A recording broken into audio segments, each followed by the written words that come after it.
আমার চ্যানেলে তোমাদের সকলকে স্বাগত। আজ আমরা ক্লাস 6 এর রায়ন মার্টিন প্রশ্নবিচিত্রা থেকে ইতিহাসের তৃতীয় পর্যায়ক্রমিক মূল্যায়নের 10 নম্বর তথা শেষ স্কুল সলভ করব।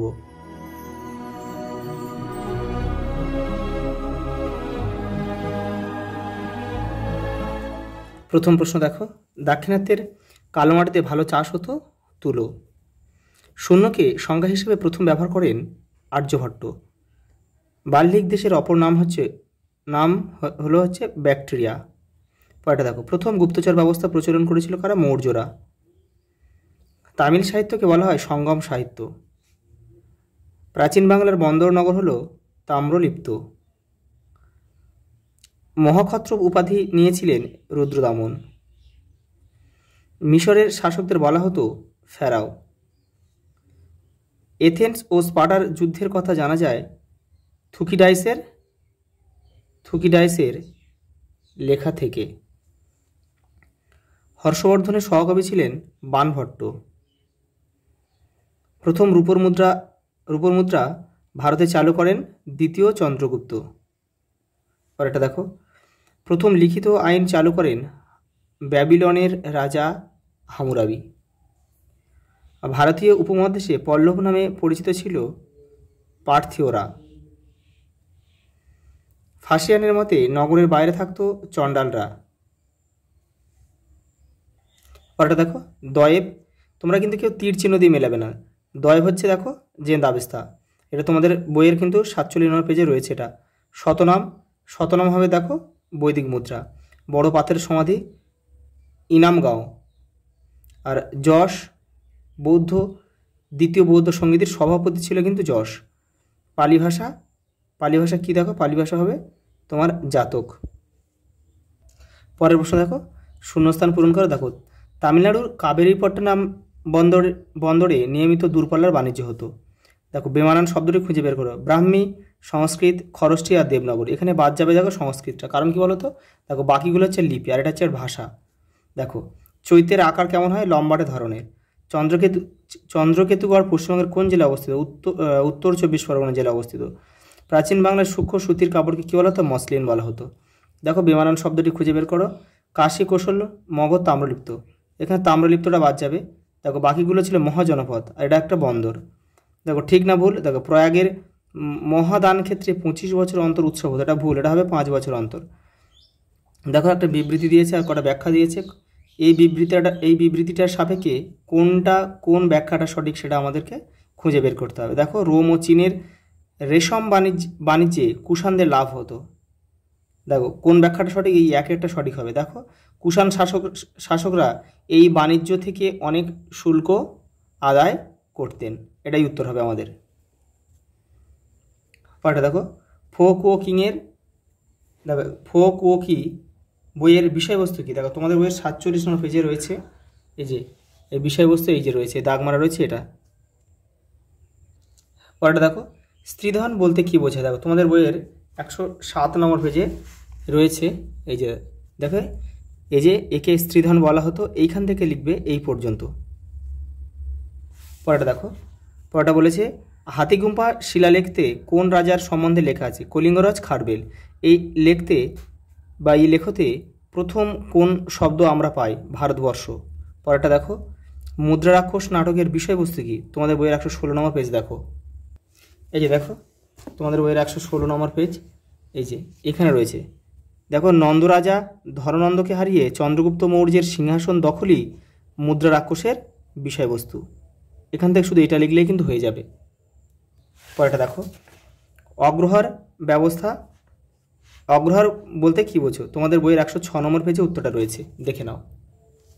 এই যে দেখো এখান থেকে গুপ্তমূল্যে বাংলার পাওয়া এই যে তাম্রলেখগুলিতে জমি কেনা হয়েছে, এখান থেকে পুরোটা এটা লিখতে হবে কিন্তু অগ্রহার ব্যবস্থা। পরেরটা দেখো, গন্ডফার্নেস কে ছিলেন এবং তিনি কি উপাধি গ্রহণ করেছিলেন? দেখো গন্ডফার্নেস ছিল পল্লবদের রাজা। তিনি কি উপাধি গ্রহণ করেছিলেন? রাজাধিরাজ। পরেরটা দেখো, দক্ষিণ ভারতে তামিল ভাষায় সাহিত্য রচনা কোন সময় শুরু হয়? দেখো খ্রিস্টপূর্ব 200 থেকে 300 অব্দের মধ্যে শুরু হয়েছিল। কোথায় তামিল সাহিত্যের সম্মেলন হয়েছিল? মাদুরাইতে। পরেরটা দেখো, গুপ্ত আমলের দূরপাল্লার বৈদেশিক বাণিজ্য কেন ক্ষতিগ্রস্ত হয়েছিল? 106 নম্বর পেজে তোমরা এটা পেয়ে যাবে, দেখে নাও। এই যে দেখো, এই যে এখান থেকে তোমাদের এই পর্যন্ত লিখতে হবে। পরেরটা দেখো, আর্য ও উপাধ্যায়ের মধ্যে পার্থক্য কি আছে তোমাদের লিখতে হবে। 112 নম্বর পেজে রয়েছে। এই যে দেখো তোমাদের বইয়ের এই যে প্রাচীন ভারতের শিক্ষক রয়েছে, এইখানেই তোমাদের পেয়ে যাবে। দেখো আর্যা আর এই যে উপাধ্যায়, এখান থেকে তোমাদের করতে হবে। পরেরটা দেখো, কুষাণ সম্রাটরা দেবকুল প্রতিষ্ঠা কেন করতেন? দেখো 90 নম্বর পেজে পাবে এটা। এই দেখো দেবকুল, এই যে উদ্যোগ ছিল দেবকুল প্রতিষ্ঠা, এখান থেকে তোমাদের এটা পুরোটা লিখবে। পরেরটা দেখো, টিকা লেখো তাম্রলিপ্ত বন্দর। দেখো 144 নম্বর পেজে রয়েছে তোমাদের বইয়ে। এই যে দেখো এটা লিখতে হবে কিন্তু।